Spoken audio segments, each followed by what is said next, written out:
Hey, what's up, everyone? Andy Hall here. Just jumped out of the shower. Psyched up to do the morning show with you. Let's do something funny.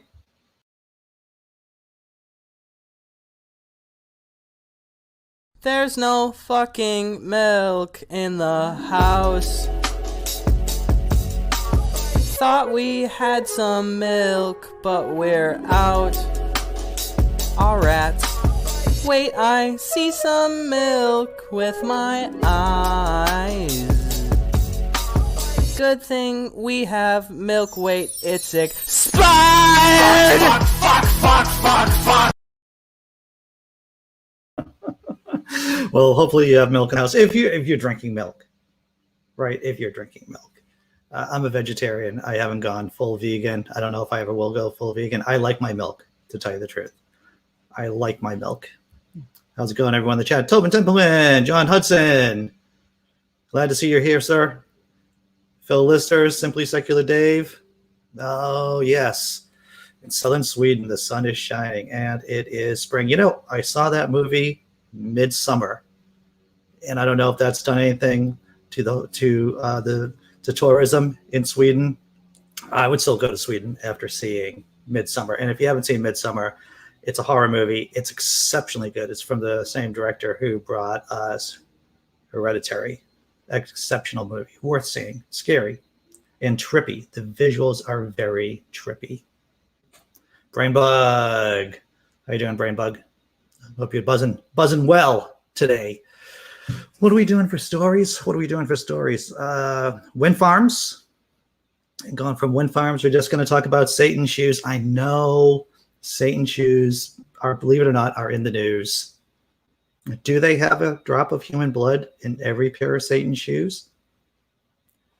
Trumple Dump. I think that's my new name for Donald Trump. Trumple Dump. Donald Trump has a new website out. You might be surprised.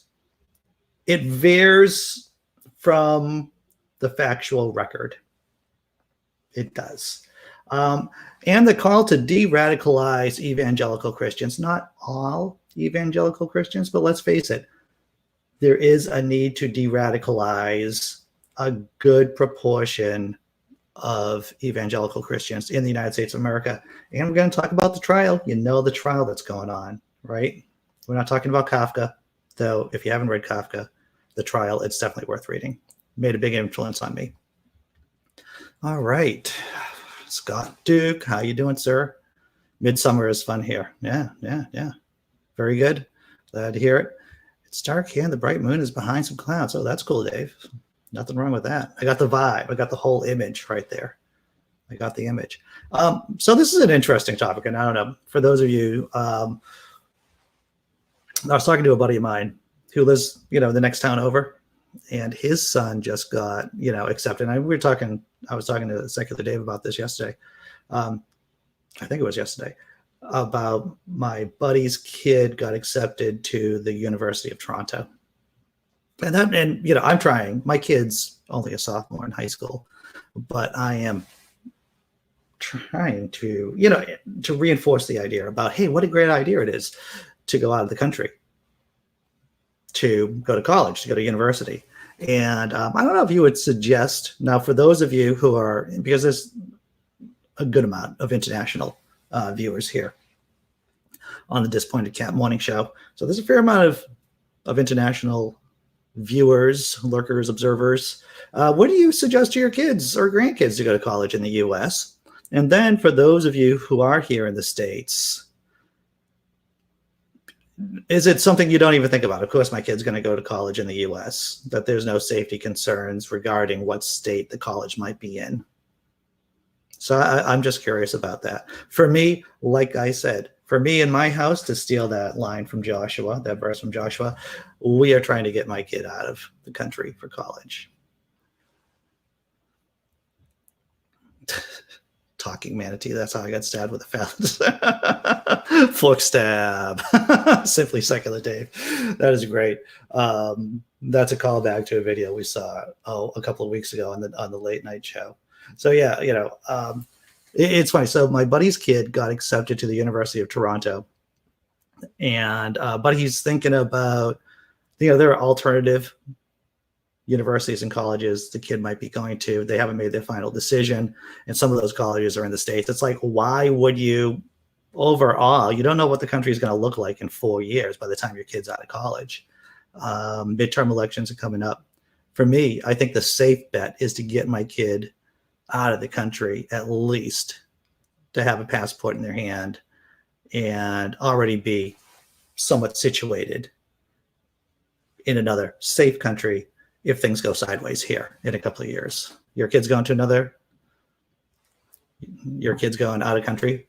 My kid is probably going to go locally. Yeah. And what I found, actually, this is years ago, a friend of mine, his stepdaughter went to school in Europe, and I know Europe's a big place, but I think it was in the Netherlands. And she was studying, her goal was to be able to identify people in mass graves from genocides, believe it or not. Yeah. I remember talking to this kid, this young adult, 18 years old, and she's like, yeah, I'm going to school in the Netherlands, and I want to be able to identify bodies found in these mass grave sites from genocides. It's like, good for you. And from what my buddy was telling me, now, once again, this is years ago, the cost for university, for colleges, even for international students, reasonable in comparison to here in the States.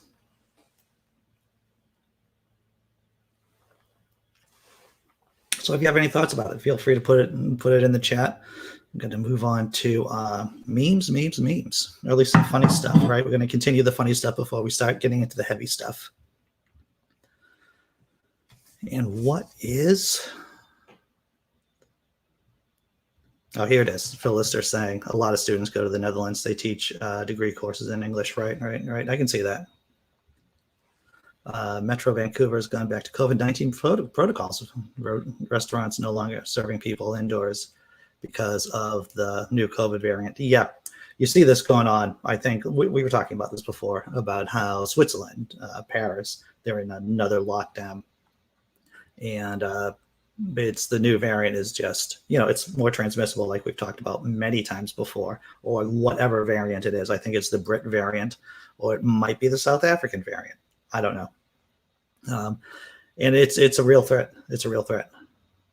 Hope you're keeping safe, Dave. Hope you're keeping safe. Hey, Wild Eden. Glad to see that you're here this morning. Hello. You might have some insight on this. This was a question I was about to transition from it, but I think since you're here, what do you suggest to your kids or grandkids to go to college in the U.S.? If you have kids or grandkids, of course. I was just talking about how a buddy of mine's kids got accepted at the University of Toronto, and my kid is hopefully going away for college.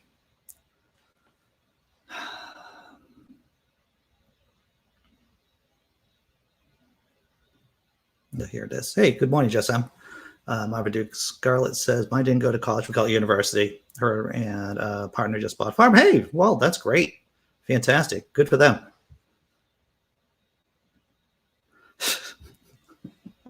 It's kind of neat that we have. Well, now, the thing is, you can't order your particular flavors. You can't order your regional flavors. If you wanted to go, you just get the flavor that you're dealt with, I guess. You're just dealt with whatever the server gives you. Funny things, funny stuff. So what, do we have a theme here? Well, this is kind of a geeky, nerdy thing. Actually, the first two jokes are kind of geeky and nerdy. First one. If my calculations are correct, biscuits and Triscuits hint towards a mysterious third food called monoskits. That was from Tinder Beefsteak. It's interesting that Tinder Beefsteak has a goose for an image, for an avatar. But yes, the mysterious, maybe it's dark matter, monoskits.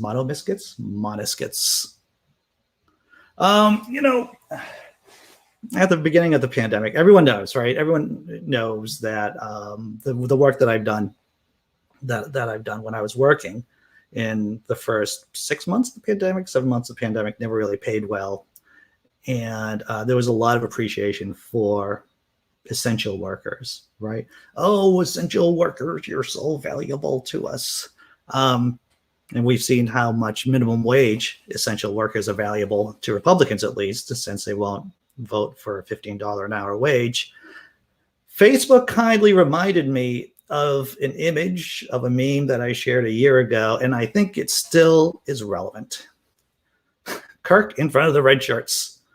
I gathered you all here today to inform you that we consider each and every one of you essential employees. Oh, yes. Essential. Many essential employees. You could just take out that word essential, at least here in the States, and you can put in disposable. It is sad, but true. Check out the chat. Paul Camish. How did Paul Camish get here? What's up, Paul Camish? Hope you're doing well today, sir. Mono. Okay, here it is. Here it is. Phil's list is sending this stuff out. The moniscuits. They're just bread. No mystery there. The real secret is in the biscuits and the Triscuits.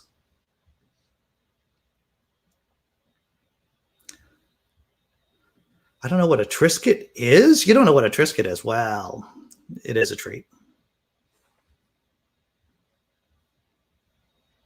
All right. What's the last joke? What's the last meme before we go into something serious? Oh, it's a very simple. The first joke was about Triscuits and biscuits and moniscuits. The second one was about essential employees. And now the third one's just a visual gag. Look, it's a cat with a lion mane on it.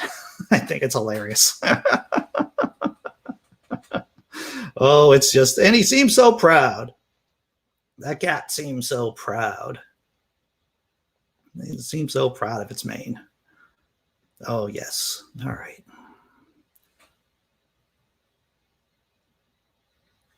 Scapegoat Iscariot. Scapegoat Iscariot. Welcome, welcome. All right. So what's the first story? We're going to be talking about windmills.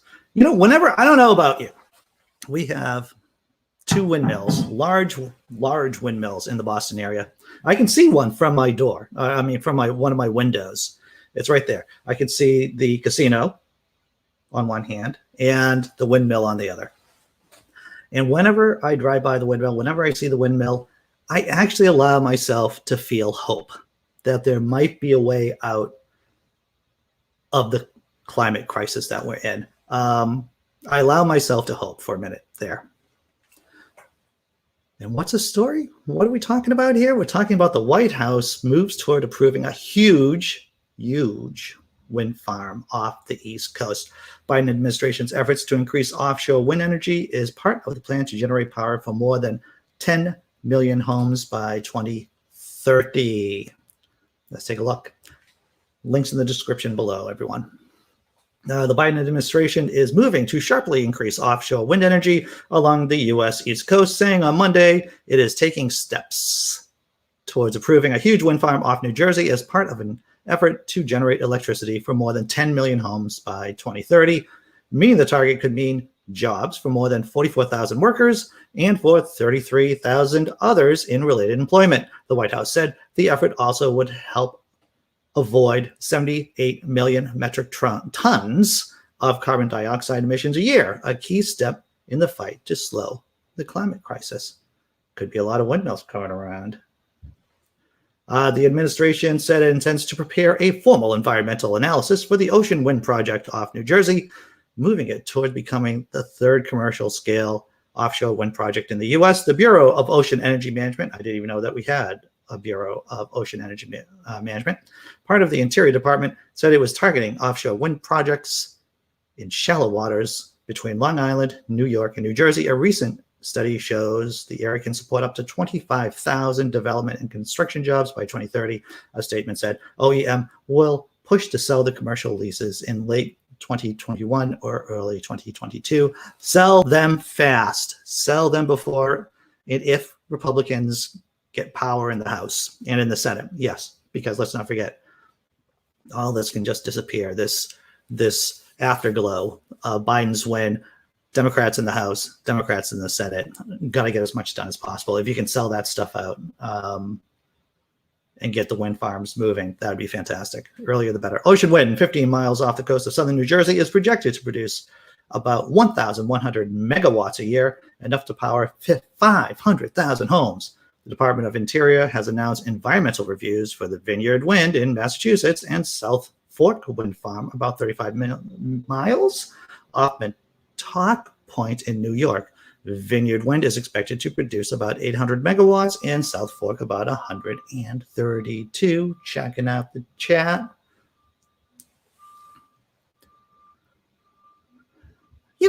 Phil, I would say, at least the ones that are here in the Boston area, they are large and they're far enough, of course, so I don't hear anything. And in fact, I've never been close enough, I guess, to hear if they do make any real sound.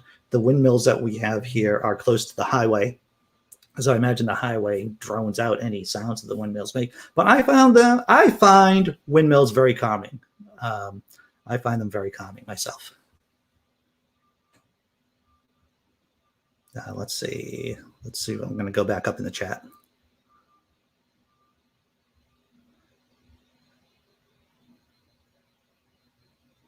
Triscuits are cardboard. There's a good case for that, sir. I think there are several peer-reviewed studies about Triscuits being cardboard.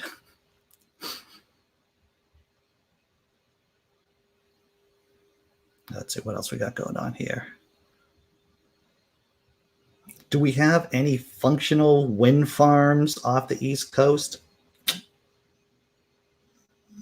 Yeah, I know that we have individual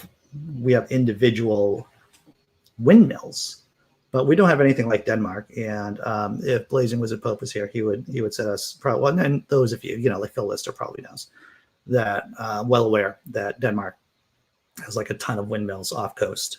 That's from what I understand. I'm just a stupid American saying things about other countries. All right. Triscuits, but patented cardboard. There we go. All right. So yeah, windmills, hopefully within the next year or two, these parcels of land will be sold off, or at least the windmill rights will be sold off to companies to develop windmills. And you know what's going to happen, of course. I'm gonna put up my my psychic powers. I don't know why this is my psychic power, but I'm going to use my psychic powers and predict that some Republican somewhere will say that windmills, if we have too many windmills, will destroy the wind. We'll just destroy the wind if we have too many windmills. I know it's been said before, but the windmill conspiracy will be reborn once construction of these windmills start. All right, next story. Satan shoes. Have you heard about Satan shoes? Yes, they are real. Satan shoes are real, everyone. Yeah, here we go. That's what I thought, Phil. Thanks for confirming that. Wind turbines are all over the belts between the Danish islands. Indeed. All right, so what do Satan shoes look like? Satan shoes. There we go. They got your little pentagram there. You get your, I forget which, I think, is that Behemoth on the shoebox? It might be Behemoth. I'm not absolutely sure. I did an article on my own blog, Laughing in Disbelief.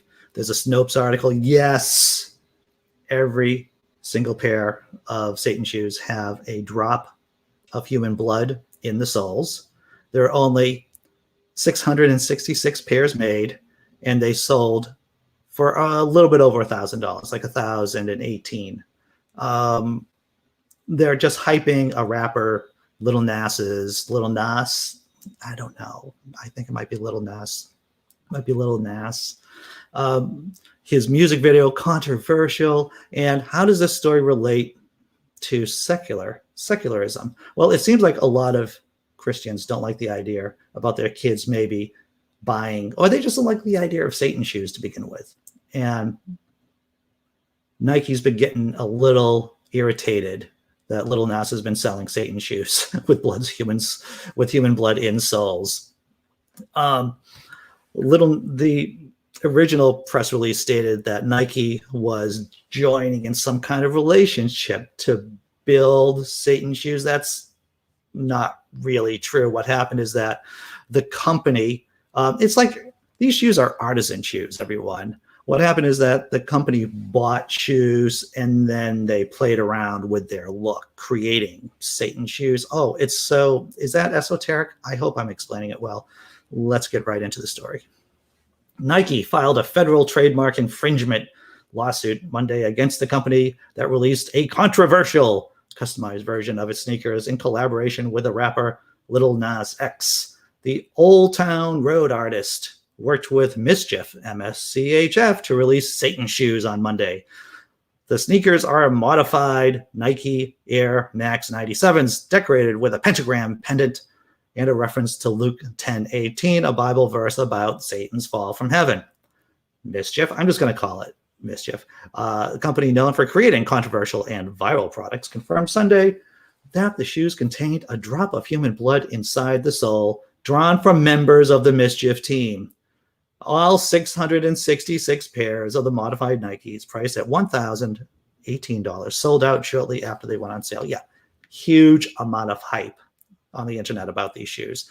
And if, I'm just an old guy who like watches things and sees things. I know that there's like this whole cult, this whole subculture of people who are really into sneakers. They love collecting sneakers. They love reselling sneakers. And so as soon as I saw Satan sneakers being brought out, it's like, yeah, these things are going to be picked up immediately. The lawsuit argues that Nike must maintain control over its brand by setting the record straight about what products bears its distinctive swoosh logo. In fact, there is already evidence of a significant confusion and dilution occurring in the marketplace, including calls to boycott Nike. That's by evangelicals, probably, and probably the Catholics, about Catholic Church, to boycott Nike in response to the launch of Mischief's Satan shoes, based on the mistaken belief that Nike has authorized or approved the product, the lawsuit says. In a statement after the complaint was filed, Nike reiterated that it is in no way affiliated with Satan shoes. You probably are asking me, have I talked to my buddy Jack Materko, co-host of The Late Show, who is a Satanist, part of the Satanic Temple, deep in the institutional Satanism, as the case may be, but we have not yet discussed Satan shoes. But I know that the temple is not associated with some. It's just marketing. That's all it is. It's just building up hype for Lil Nas's brand. The release of the Satan shoes coincides with Lil Nas X's latest single, Montero, Call Me By Your Name. And it's a accompanying music video. In the video, Lil Nas X is seduced out of what appears to be the Garden of Eden, falls into hell, and gives the devil a lap dance. The rapper, whose real name is Montero Lamar Hill, put out a short YouTube video on Sunday titled Lil Nas X Apologizes for Satan Shoe. While holding the sneaker, Lil Nas X begins speaking, and before he gets into the advertised apology, the video cuts out to the clip from Montero of him giving the devil a lap dance. I didn't see the full video. I didn't see the full music video, but I did see the clip of Lil Nas apologizing for Satan shoes, and I thought it was funny. And he does a pretty good lap dance for Satan. That is one lucky demon right there. And once again, if you're just tuning in, we're talking about, yes, Satan shoes. And yes, they do have one drop of blood in each and every soul. Check out the chat. Well, imaginary God, you're putting a target on your shoes, your whole body for that. That will, oh man. Yeah, good luck. Oh, Phil Lister. You're right on target with that. Most shoes have blood in them anyway, where they're made, but not on purpose. Indeed, it's almost like capitalism has that built into the system. I'm going to guess, Scott, dude, that those shoes may be like a real collector's item for a certain segment of the population. But there's only 666 of them made.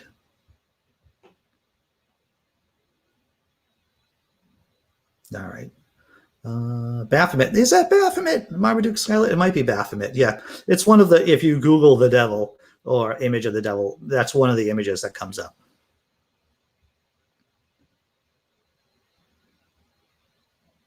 All right. Let's see. I think I'm caught up to the chat and everyone. John Hudson says, Nike, impress me.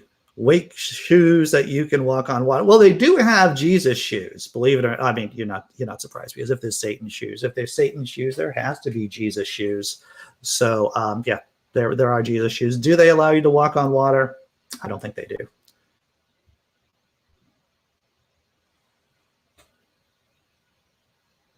No, here it is. Scapegoat Iscariot says, if the report I saw was correct, this is also in association with him writing a letter to his gay 14-year-old self, encourage him that coming out the world would be better, and it would encourage you. Yeah, indeed. All right. Halftime show? I guess we're doing halftime show. Oh, before we do the halftime show, I just want to say that, yes, I'm doing the after show, after party at 10 o'clock today. My goal is to finish this show at 9:55, 5 minutes of 10, and then have a small 5-minute break, and then we'll just do the after show. So if you want to stop by and we can talk, we just hang out, then that's great. And if you don't want to, then I'll talk for a few minutes into the void and then sign off. So the link is in the description. It's also one of the earliest links in the chat. That is, you click on that to go to the backstage. And then when the show starts, we'll just go live and we'll just talk. So we're doing midpoint show, the halftime show. Let's do that show right now.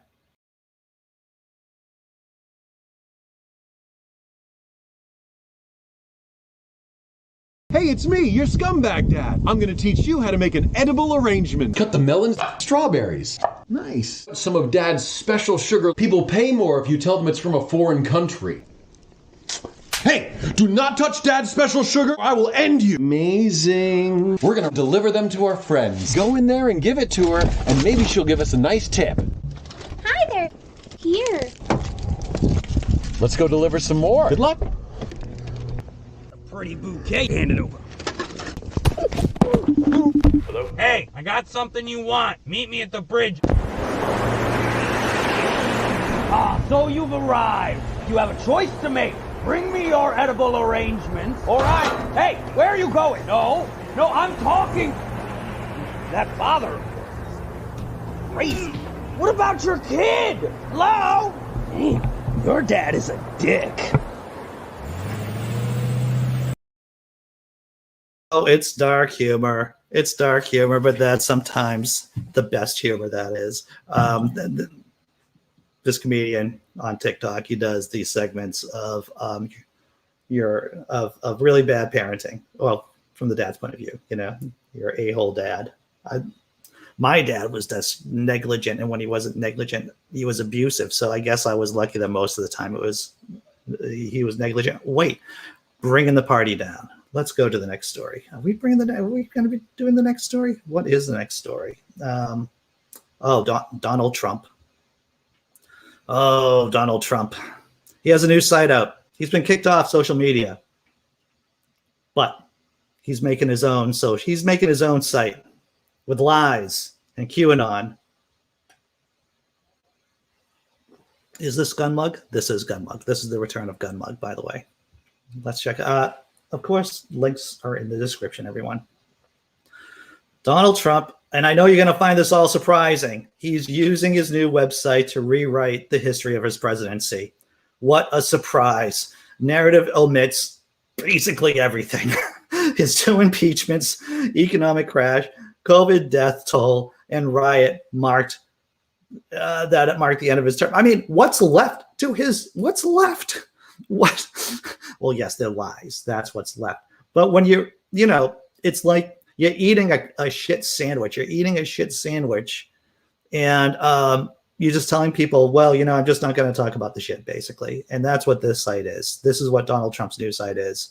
The site omits the 2 impeachments, the economic crash, the COVID death toll, and the January 6th riot. All right, Donald Trump has launched a new website celebrating his time as U.S. president that includes a very selective retelling of the history of his time in office 45office.com is built as a platform for his supporters to stay in touch and a place where Trump can continue his America First campaign. The centerpiece of the site is lies. It's lies. All right, no, seriously, it is lies, but this is what it says. The centerpiece of the site is an 885-word history of the Trump presidency, listing the achievements of what describes as the most extraordinary movement in history. Okay, that's an interesting analysis. Barring none of Trump's blushes, it says he dethroned political dynasties, defeated the Washington establishment, and overcame virtually every entrenched power structure. The history does, however, omit several significant moments from Trump's presidency. Total shock. Total shock. The U.S. recorded the world's largest coronavirus death total, in case anyone forgot that, on Trump's watch, but the website describes his handling of the pandemic as a success, saying when the coronavirus plague arrived from China, afflicting every nation around the globe, President Trump acted early and decisively. It neglects to mention that Trump had in fact described the coronavirus as a problem that's going to go away 5 times in March 2020, even as the numbers rose. It's interesting to point out, once again, Trump's bungling of the coronavirus is what got Trump voted out of office. All right, let's go to the next bit. Also absent is that Trump became the first U.S. president in history to twice face impeachment trials in Congress, and that he was the first U.S. president to lose the popular vote twice. Twice. Hillary Clinton secured 2.8 million more votes than Trump in 2016, and Joe Biden's 2020 margin of victory was even larger at 7 million votes. That's how, but I'm just going to keep going. I'm going to plow through this. Nor does it mention that he became the first major world leader to be banned from social media platforms such as Facebook and Twitter while in office, after they deemed he had used their sites to cite an insurrection, the Capitol riot, which led to the loss of 5 lives. Also does not warrant a mention. The website's homepage boasts that the office of Donald J. Trump is committed to preserving the magnificent legacy of the Trump administration, while at the same time advancing the America First agenda. White supremacy. It also promises that through civic engagement and public activism, is that code for riots? The office of Donald J. Trump will strive to inform, educate, and inspire Americans from all walks of life as we seek to blah, blah, blah, BS. So that's it. Donald J. Trump has a shiny new crappy website that basically, as you would expect, just full of lies.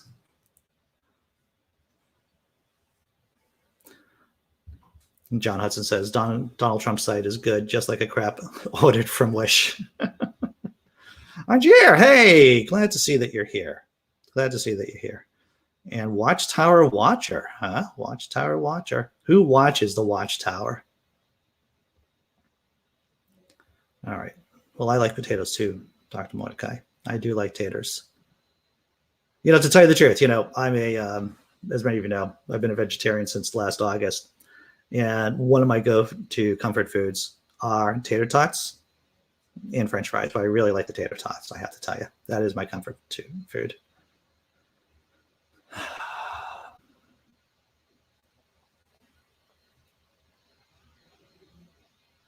All right.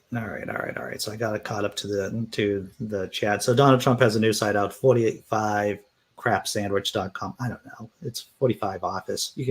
The links are in the description. I don't think many of us are going to go check out Donald Trump's site, since we know it's just like him. It's just riddled with falsehoods and crap and fascism and white supremacy. It's interesting that we're talking about white supremacy with Donald J. Trump, because the video I'm going to share with you has to do with the trial of the trial. Let's talk about, I'm going to let the video do the talking here.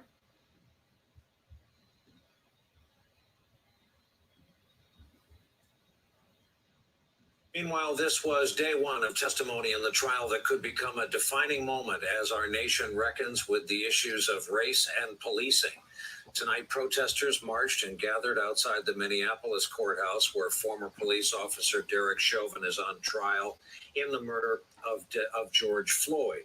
This was the first day of witness testimony, in the proceeding. Jury also saw several minutes of bystander video showing Floyd pinned, begging for his life.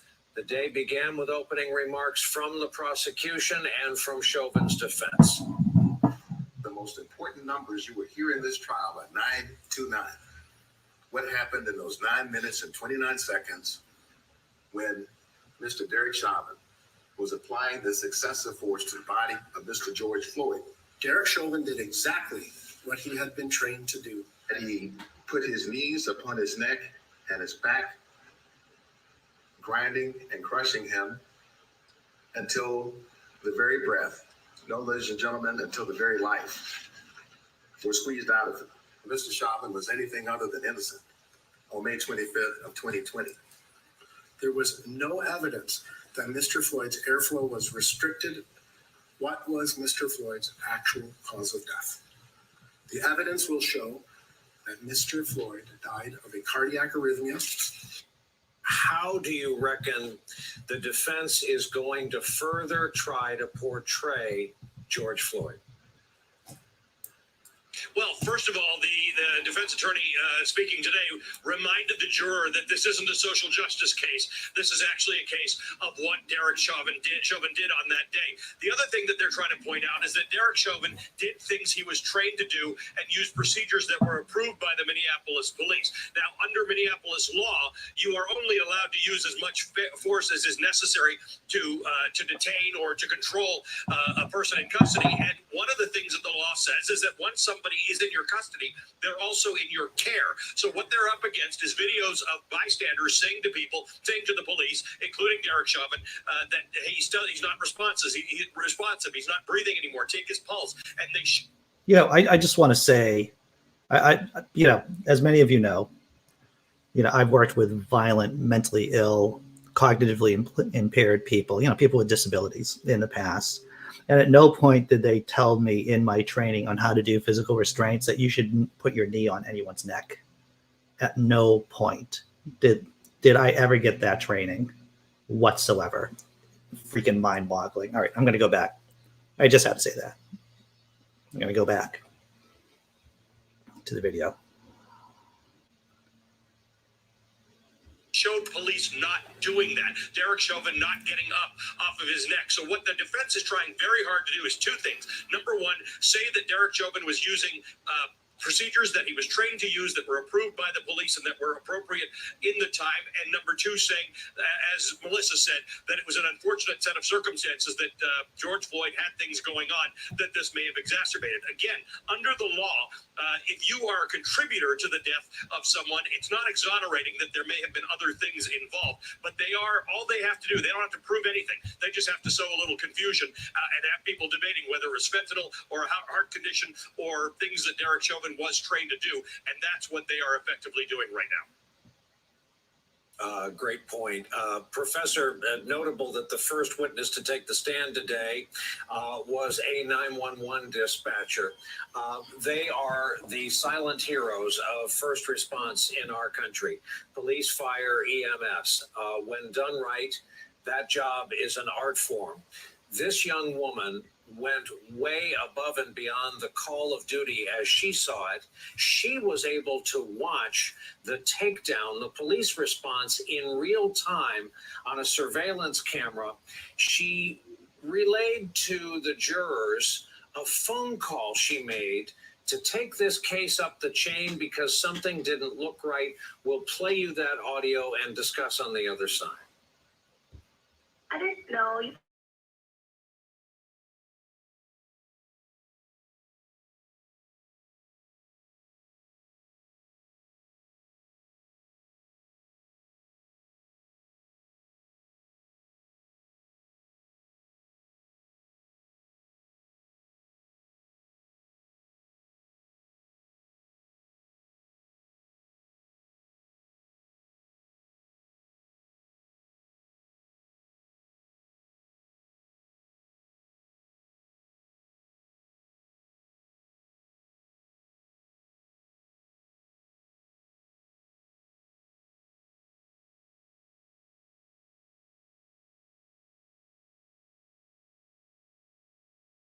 911 dispatcher. She's someone, as the prosecution established, has seen many of these calls. She's been overhearing these calls as they come in.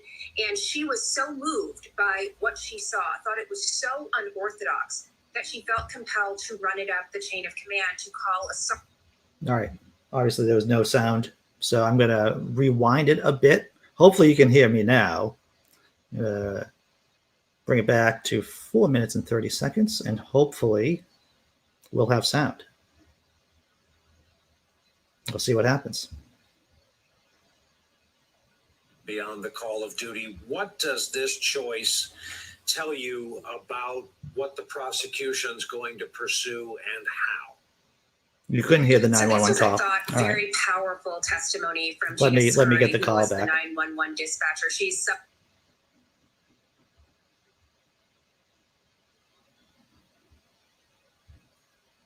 I don't know. You can call me a snitch if you want to, but we have the cameras up for 320's call.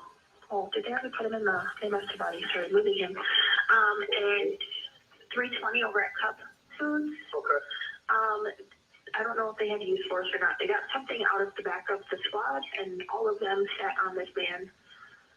So I don't know if they needed you or not, but they haven't said anything to me yet.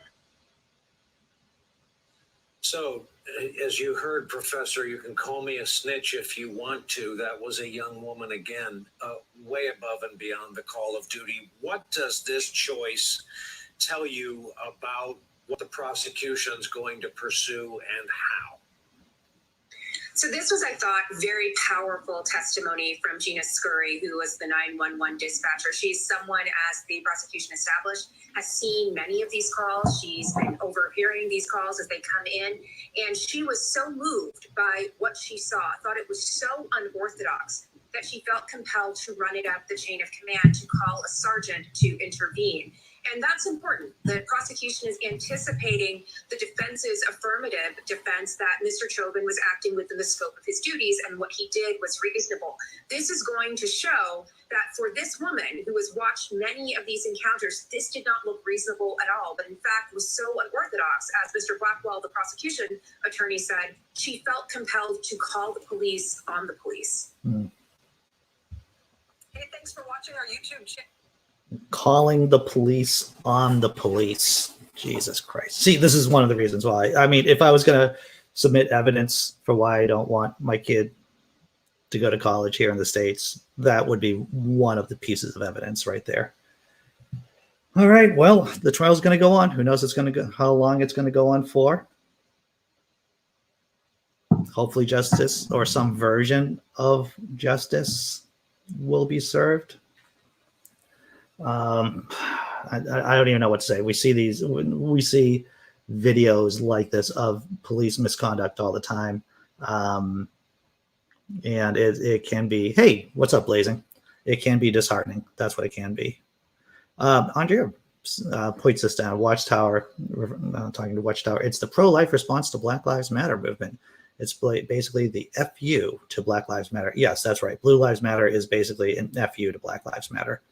That is completely it. Well, this is what happens most of the time.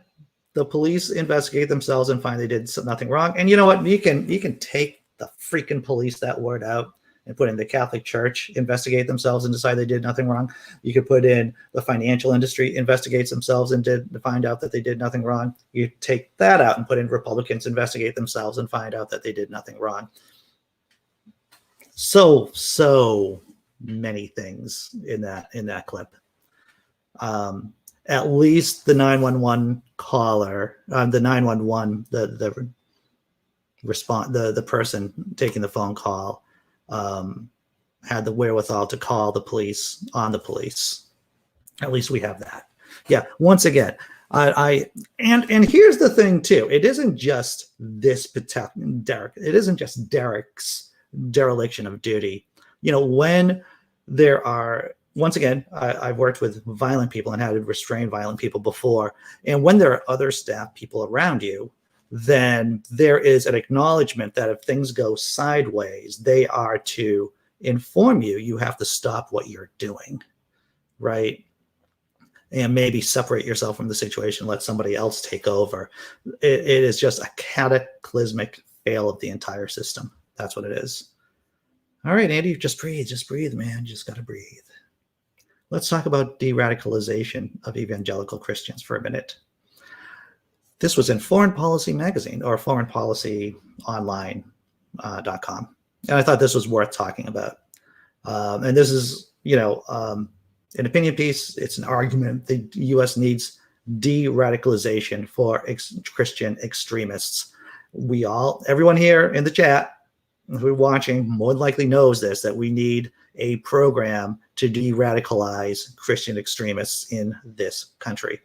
Programs designed to reform violent jihadis could help tackle the spread of QAnon and other conspiracy theories in evangelical communities. I'm going to tell you something. It's a good-sized article. I only have a certain amount of slides here to talk about it with you. All the links are in the description below. A lot of the stuff that I've cut out is stuff that we already know here, is that QAnon has taken root in white evangelical America, and it's just sprouted over the last few years, over the last 4 years under Donald Trump's administration. In recent years, Denmark, the United Kingdom, Saudi Arabia, and Singapore have all experimented with various approaches to aid individuals in their transition from extremism, largely Islamist extremism. These myriad strategies and approaches range from utilizing cognitive development, community reintegration, ideological reform, and mental health counseling, to name a few. Just as governments have sought to stop the spread of Islamist extremism in the last 2 decades, they must now confront the rise of Christian fundamentalism. Yes, there needs to be a way to reach out to people who are going to be radicalized by QAnon or whatever comes after QAnon, to reach out to them and try to turn them away from becoming radicalized. Findings by the FBI and social scientists now substantiate the view that domestic terrorists, specifically acts of violence carried out by white males, are a greater threat than actions carried out by Islamic extremists like Al-Qaeda or the Islamic State. The brutal white nationalist terror attack in New Zealand in 2019, which left 49 Muslim worshippers dead, is the most recent example of this. In the U.S., the most salient example was the case of Coast Guard Lieutenant Christopher Hansen, who stockpiled weapons, hoping to eventually use them and establish a white homeland, and created a digital spreadsheet identifying House Speaker Nancy Pelosi, as well as other high-ranking Democrats as targets. At present, a uniform and comprehensive de-radicalization program does not exist, but there are organizations that have engaged with this issue. Organizations like Free Radicals, I like that name, I like the wordplay there, and Take Charge provide opportunities for individuals in and out of extremism and aid in diverting individuals from violent actions, drugs, and gangs. Initiatives like the American Muslims Against Terrorism and Extremism effort, led by Masad Muhammad, shows the importance of clergy and interfaith dialogue to combat extremism, all which would be helpful in confronting domestic extremism. The U.S. government seeks to come up with the best approach for de-radicalization programs. Officials should learn from efforts that are already working, which are primarily based in cities but can be applied to rural communities. So, well, yeah, I think the rural communities part, that's where, let's face it, a lot of the white extremism, a lot of where white evangelical fascists are, those are the places you got to focus. You got to focus on in terms of trying to de-radicalize people. Any long-term and sustainable de-radicalization program in the U.S. must confront the new threat environment. Of course, white militarized nationals. So we just went over that. So the idea that the government has a role to play in de-radicalizing white Christian fascists, militia groups. And it isn't just about breaking apart the militia groups, but it's about turning people away from that path. Let's see what's going on in the chat. Jesus was cool before QAnon was, before Q was cool. All right.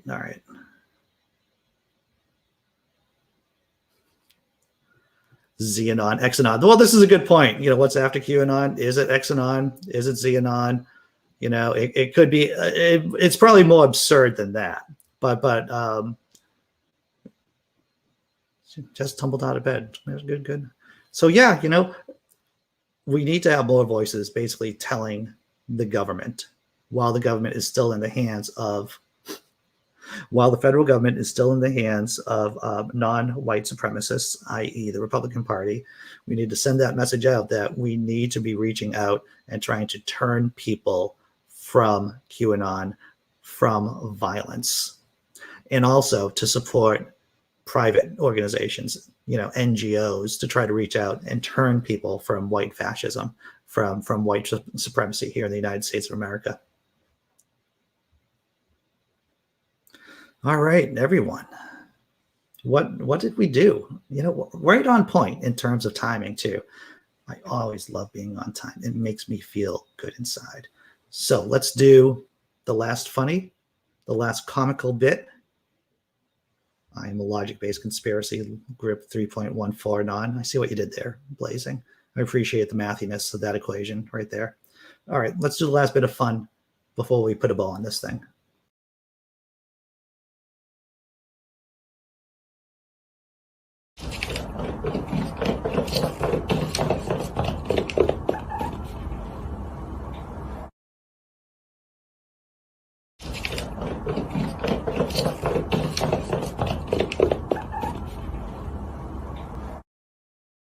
Yeah, I did it twice. I did the cat thing twice. I think it was entertaining, the little feet and everything. I don't know. I found that, like I said, entertaining, fun, I would even say. So what did we go over today, everyone? I'm glad you asked. What did we go over today? We went over Satan's shoes. Yes, with each shoe, there is a drop of blood in the soul. We talked about wind farms and the Biden administration pushing for more wind farms on the East Coast. Donald Trump has a new site. Not a lot of facts involved. Not a lot of facts. There's alt facts. We saw a video about the trial going on, Derek Chauvin, and talked a little bit about the need to create institutions to de-radicalize white evangelicals. Gonna check out the chat one more time. I know, wasn't that great, Jess M? I thought that was a great little video right there with the cat moving. Stubby, yes, it's like the corgis of cats. That's what they are. Really, Samuel? I'm a lactose conspiracy group milking on. Very nice, very nice. The truthers about dairy products. All right, I think we're gonna put a bow on it once again. I'm doing the after show at 10 o'clock. If anyone wants to pop in, the link is in the description. That'll get you to the backstage. And if no one shows up, then I'll just talk into the void for a few minutes. And if you do show up at the very, we could talk up to an hour or so, depending on how you're vibing it, how you're feeling it. So everyone, thank you for showing up. John Hudson, B. Always good to talk to Mordecai. Everyone, I can't list everyone here, but thanks. I'm gonna sign off with a thank you to my patrons and members. It happens to be member right now, but here's the video, and I'll see you at 10 o'clock. Hopefully, possibly. If not, we're gonna do the same thing tomorrow at 9 a.m. And I'm gonna leave the final announcement until the next show and tomorrow, because I have a show coming up at 8 o'clock on Thursday, but I'm running up against the time wall here, so.